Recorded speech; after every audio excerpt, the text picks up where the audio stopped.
আসসালামু আলাইকুম dear students.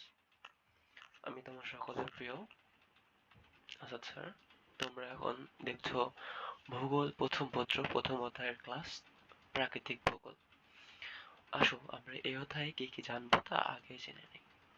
আমরা এই অধ্যায়ে যে বিষয়গুলো নিয়ে আলোচনা করব সেগুলো হচ্ছে প্রাকৃতিক ভূগোলের সংজ্ঞা, প্রাকৃতিক ভূগোলের বিষয়বস্তু ও উপাদান, এবং শেষ যা জানবো তা হলো প্রাকৃতিক ভূগোলের অধ্যয়নের গুরুত্ব। আসো দেখি প্রাকৃতিক ভূগোলের সংজ্ঞা। ভূগোল বিষয়টি পৃথিবী ও মানুষের আন্তঃসম্পর্কের মাঝে যে মিথস্ক্রিয়া গড়ে ওঠে তা স্থান ও সময়ের আলোকে আলোচনা করে। তাহলে বিষয়টি কি বোঝা আসছে? বিষয়টি বলতেছে ভূগোল বিষয়টি পৃথিবী ও মানুষের আন্তঃসম্পর্ক দুজনের, পৃথিবী আর হচ্ছে মানুষের যে আন্তঃসম্পর্কের মাঝে যে মিথস্ক্রিয়া মানে একে অপরের সাথে মিলেমিশে বেড়ে ওঠা বা যে পথ চলা, মিলেমিশে যে পথ চলা সেটা গড়ে ওঠে তা স্থান আর সময়ের আলোকে। পৃথিবী এবং মানুষের আন্তঃসম্পর্কের যে মিথস্ক্রিয়া তা গড়ে ওঠার স্থান ও সময়ের আলোকে আলোচনা করে হচ্ছে ভূগোল। এর প্রধান দুটি শাখার মধ্যে একটি প্রাকৃতিক ভূগোল, অন্যটি মানব ভূগোল। বর্তমানে মানুষের প্রয়োজনে ভূগোল শাস্ত্রটি আরো উন্নতি ও উৎকর্ষ লাভ করেছে। প্রাকৃতিক ভূগোলেও গবেষণা ও বৈশিষ্ট্য আধুনিক হয়েছে। এর রূপকার জার্মান ভূগোলবিদ আলেকজান্ডার ভন হামবোল্ট, যিনি জন্মগ্রহণ করেছেন 1769 সালে এবং মৃত্যুবরণ করেছেন 1859 সালে।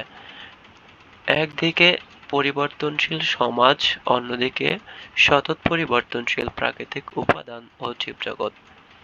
এই পরিবর্তনশীলতাই প্রাকৃতিক ভূগোলের প্রকৃতি ও পরিসর নির্ধারণ করে। আসো আমরা জেনে নেই প্রাকৃতিক ভূগোলের সংজ্ঞা। Definition of physical geography. ইংরেজি জিওগ্রাফি শব্দটি হতে বাংলা ভূগোল শব্দটি এসেছে। তাহলে বাংলা ভূগোল শব্দটি এসেছে ইংরেজি জিওগ্রাফি শব্দ। জিওগ্রাফি শব্দটি মূলত দুটি শব্দের সমন্বয়ে গঠিত। এক, জিও যার অর্থ হচ্ছে পৃথিবী, আর গ্রাফি যার অর্থ হচ্ছে বর্ণনা। সুতরাং শব্দগত অর্থে জিওগ্রাফি বলতে পৃথিবীর বর্ণনা বা ডিসক্রিপশন অফ দ্য আর্থ।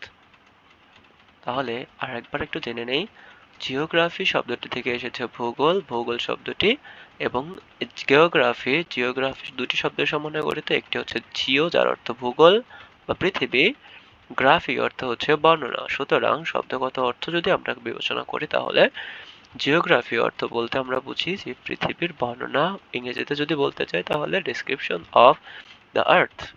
ভূগোলবিদ, গ্রিক ভূগোলবিদ ইরাটোস্থেনিস সর্বপ্রথম জিওগ্রাফি শব্দটি ব্যবহার করেন।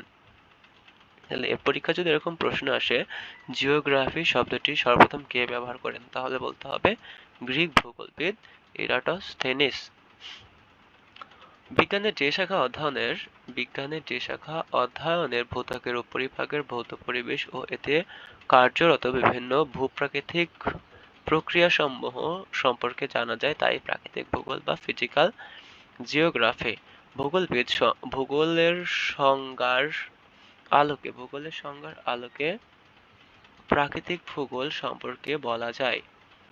প্রাকৃতিক ভূগোল হলো প্রাকৃতিক প্রপঞ্চসমূহ কি কি? জলবায়ু, উদ্ভিদ, প্রাণী, মাটি ও পানি। স্থানিক ও কালিক বিশ্লেষণ। তাহলে আমরা বলতে পারি প্রাকৃতিক প্রপঞ্চসমূহের স্থানিক ও কালিক বিশ্লেষণই হচ্ছে প্রাকৃতিক ভূগোল। আর একবার আপনাদের জন্য, প্রাকৃতিক প্রপঞ্চসমূহের স্থানিক ও কালিক বিশ্লেষণই হচ্ছে প্রাকৃতিক ভূগোল। খ্যাতিনামা আমেরিকান ভূগোলবিদ রিচার্ড হাডসনের মতে ভূপৃষ্ঠের পরিবর্তনশীল বৈশিষ্ট্যের সঠিক, সুবিন্যস্ত ও যুক্তিসঙ্গত বর্ণনা ও ব্যাখ্যা সরবরাহ করা প্রাকৃতিক ভূগোলের কাজ। আশা করি আপনারা প্রাকৃতিক ভূগোলের সংজ্ঞা নিয়ে বুঝতে পেরেছেন। আগামী ক্লাসে আমরা চেষ্টা করব প্রাকৃতিক ভূগোলের বৈশিষ্ট্য এবং এর আলোচ্য পরিসর বিষয় এবং ভূগোল পাঠের প্রয়োজনীয়তা সম্পর্কে। সে পর্যন্ত সকলে ভালো থাকবেন, সুস্থ থাকবেন। আল্লাহ হাফেজ।